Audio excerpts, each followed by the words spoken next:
Hey there, everyone. That sexy nerd is back again, and we got Return to Neverland. I can't believe. Again, I keep saying that Nostalgia Critic. Me and him are on like the same page at times. I just mentioned this movie in a video not too long ago.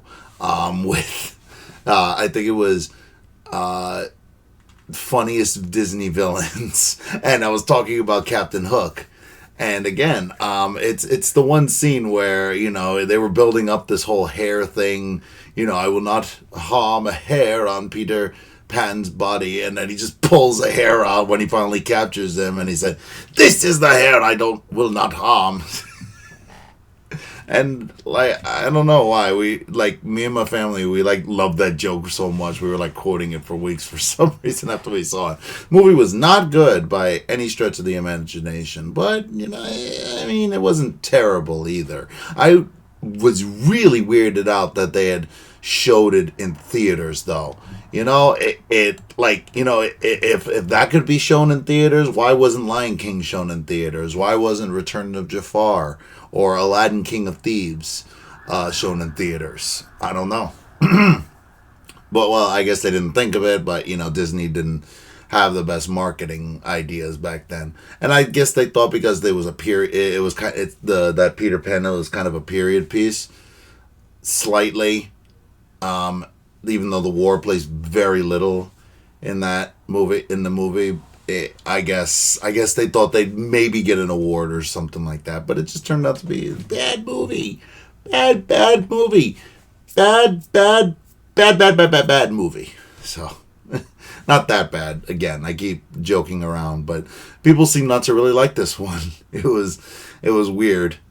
But hey, I think he said he softened on it, but he also doesn't like it. I don't remember his opinion on this movie. So, let's just get into the video and see what he really thinks. And remember, please smash that like button if you want to see more sexy and nerdy content, and subscribe if you think I deserve it.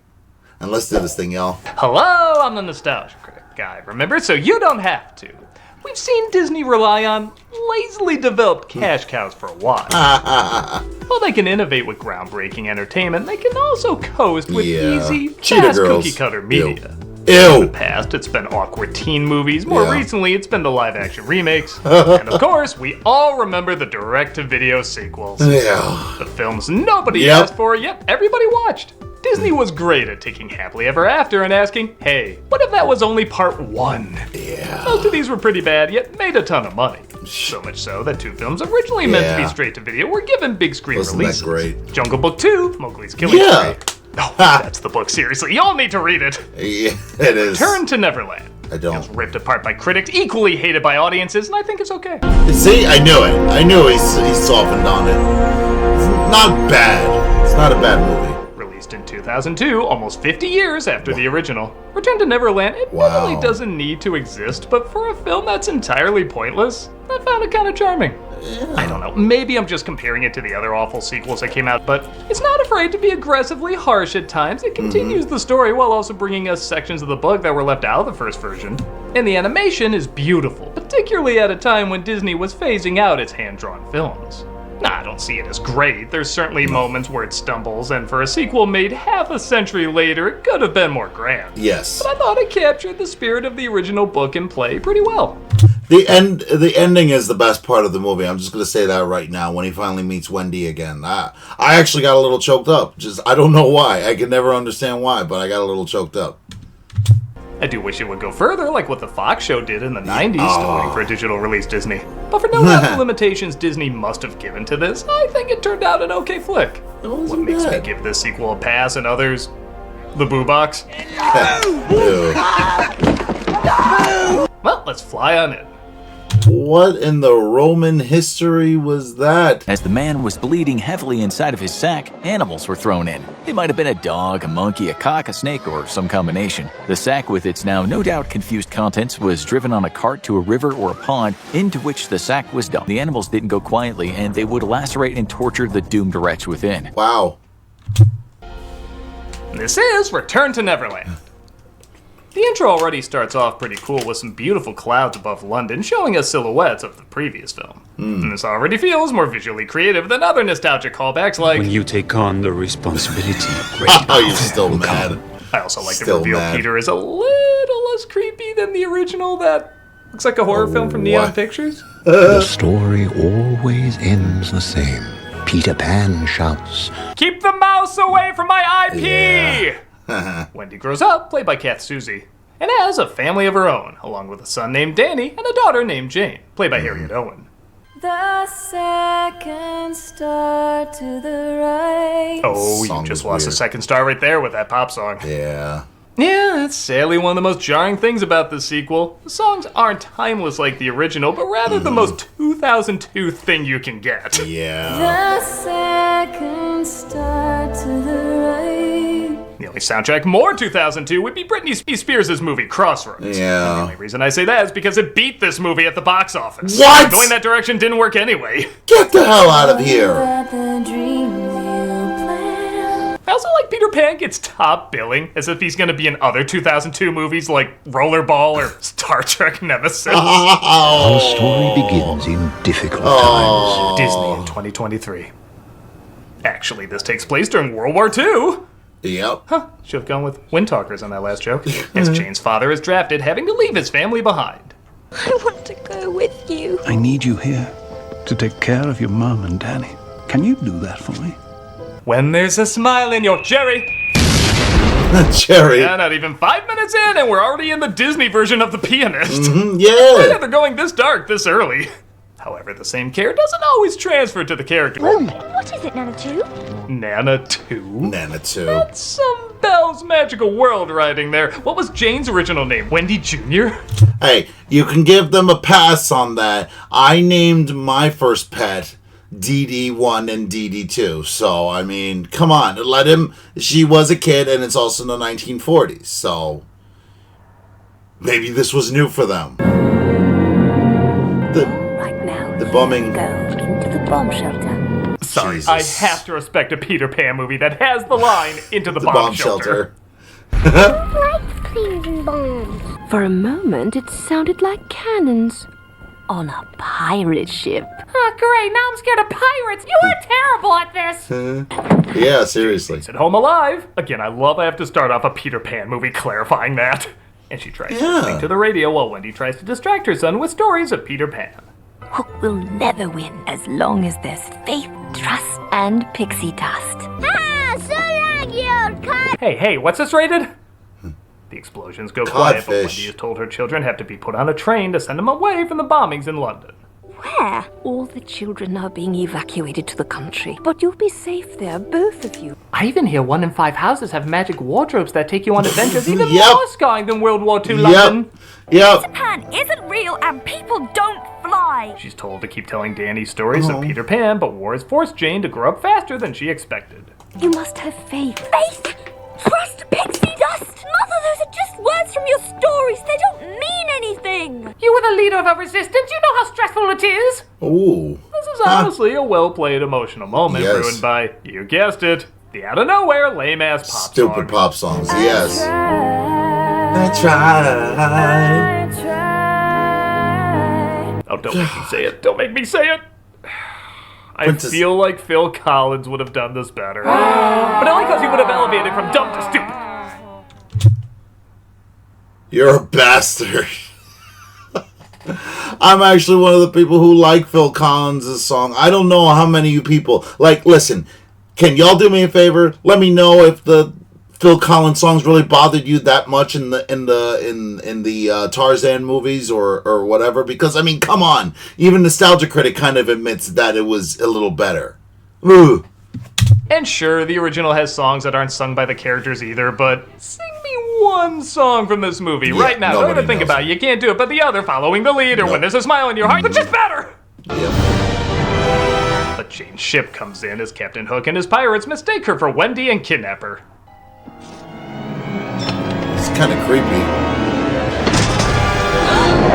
Yeah, Hook. My apologies, miss.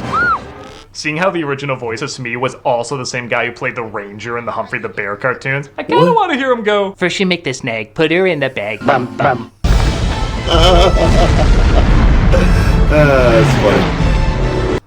Do I even need to say why this scene is awesome? Yeah.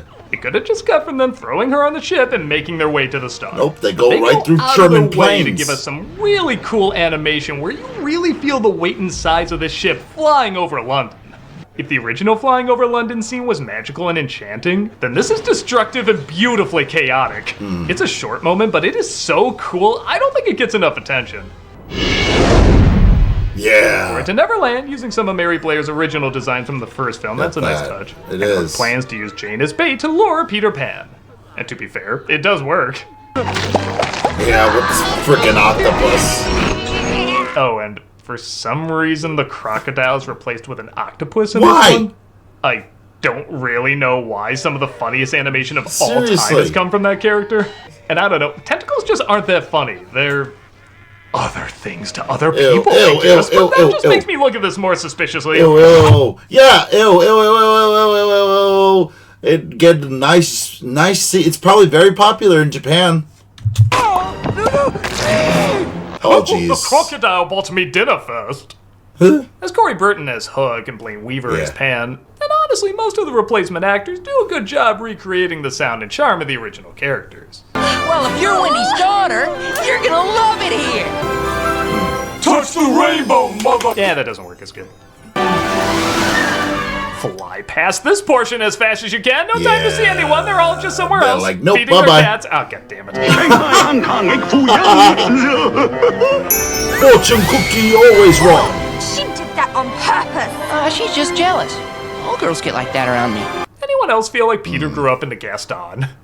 He takes her to his hideout and introduces her to the Lost Boys. Gaston's a dick. Nibs. The twins. Our individual names are Nana 3 and Nana 4.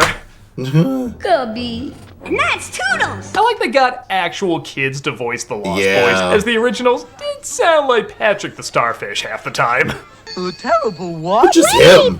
Wendy bird. I also like they play around with Neverland wiping your memory a little bit more in this one, as Jane is not even there for a few minutes and she already has trouble remembering her brother.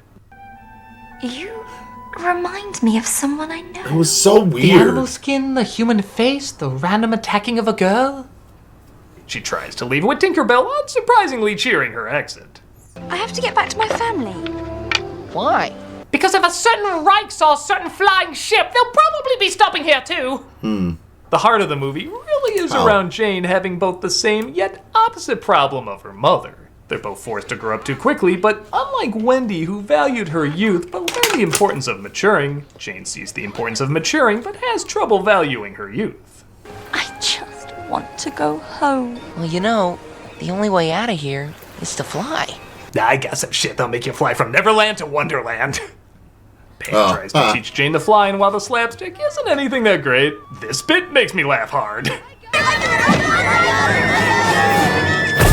Even Wile E. Coyote would be like, there's internal bleeding there.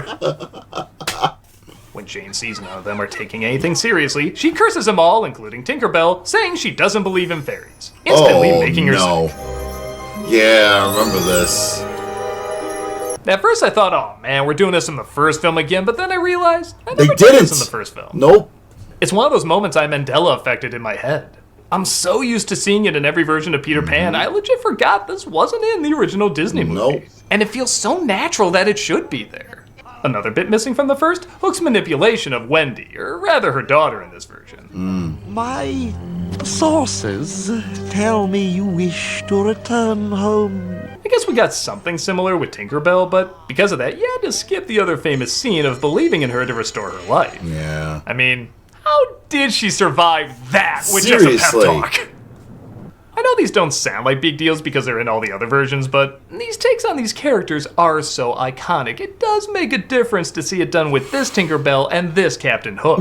Hell, even Jane is technically a character from the story. She just makes an appearance at the end. At the end, And yep. fittingly, I don't think Hook manipulating this version of Wendy would have worked. She seems too smart and dedicated to Peter. But Jane doesn't even like Peter, and is desperate to get home because she takes the responsibility her father gave her so seriously.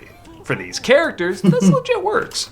Also, this picture of Hook's mother is spectacular. Oh no. My dear sweet mother. I love it because you have to ask the question, did he dress up like that for the picture to trick her? Or does his mother actually have a mustache and two hooks? Either answer is hilarious.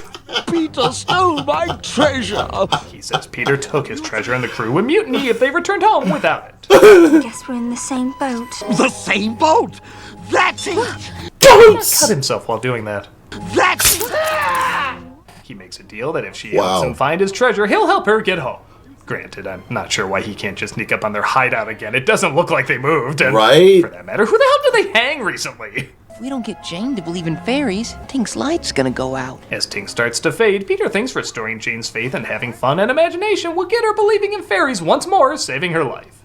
She tells him the game she really wants to play is Treasure Hunt. Treasure hunt? That's a great idea! Again, I like the idea the boys are tricking her to save Tink's life while she's tricking the them hell? to try and get home. I'm pretty sure there's no characters in Neverland who actually tell the truth. And this also leads to the only song actually sung by any of the characters, and we swing on limbs of trees till we wake up the bees. You know, maybe there's just not meant to be songs in this movie. I feel bad saying that because apparently They Might Be Giants wrote this song, and I like them a lot. And maybe if they sung it, this would work. But with these kids... You're almost as bad as... Oh, okay, no. I can't go that far. Wow. They lead her to the treasure and even welcome her as their first lost girl. To be fair, it's a sequel. It's expected. I like that. Yeah, there are pirates in this movie, right? Hi. Thank you. We do get that lame-ass liar reveal third act where everybody hates Jane for betraying them and there's a huge misunderstanding and everybody sulks. Two good things about it, though, is A, it doesn't go on that long, and B, it is kind of worth it for this Captain Hook joke. Yes. You see, he made a deal he wouldn't harm a hair on Peter's head. Ow! This is the one I won't harm. Here, you keep it. I love a-holes with loopholes. See, I told you, it is a good joke. Even he loved it. Even he loved that joke. Man, see, there is something to be salvaged from this movie.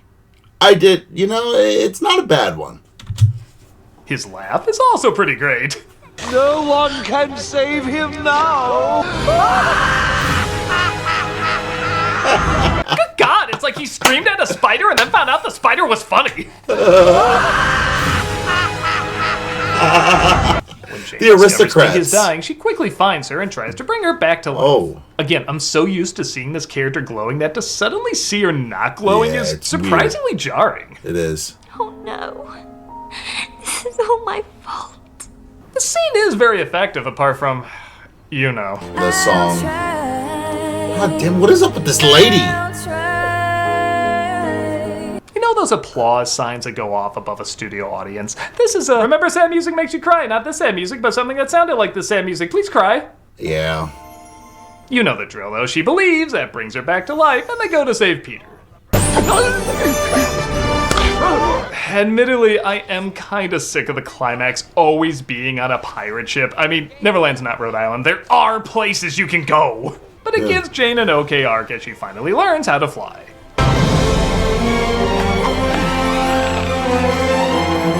Doesn't that put a smile on your face? Flying in Kingdom Hearts. Yeah.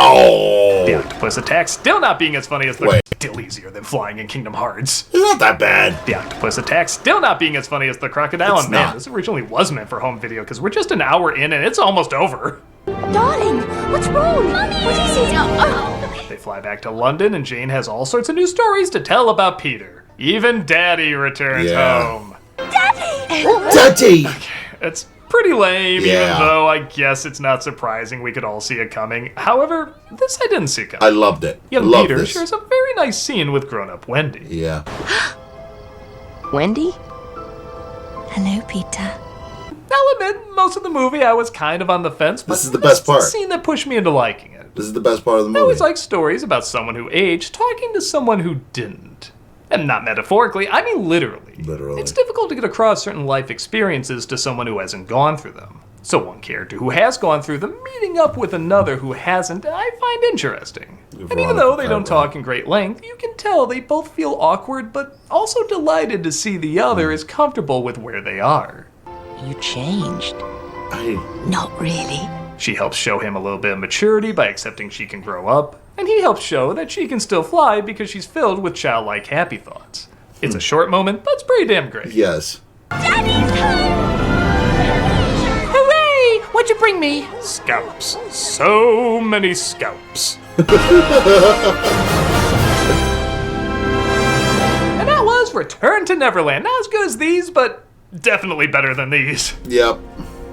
I guess I can see how someone wouldn't get into it. It's not really a necessary sequel, nor is it particularly grand or epic. No. But the callbacks to the classic parts of the story left out of the first one, mixed with just enough spirit and charm, make it an okay watch for me.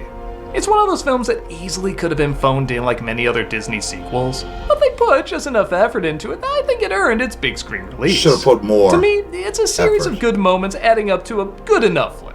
Which, okay, doesn't sound like a ton of praise, but those moments really do have a lot of charm and even a little depth to them. Just good enough is, more than a Disney sequel deserves. Let's be honest. It clearly won't win over as many people as the first film did, but it's a valiant attempt to capture at least a little bit of that magic. And when the first film is so magical, capturing even just a little bit of that goes a long way. Mm-hmm. Yep.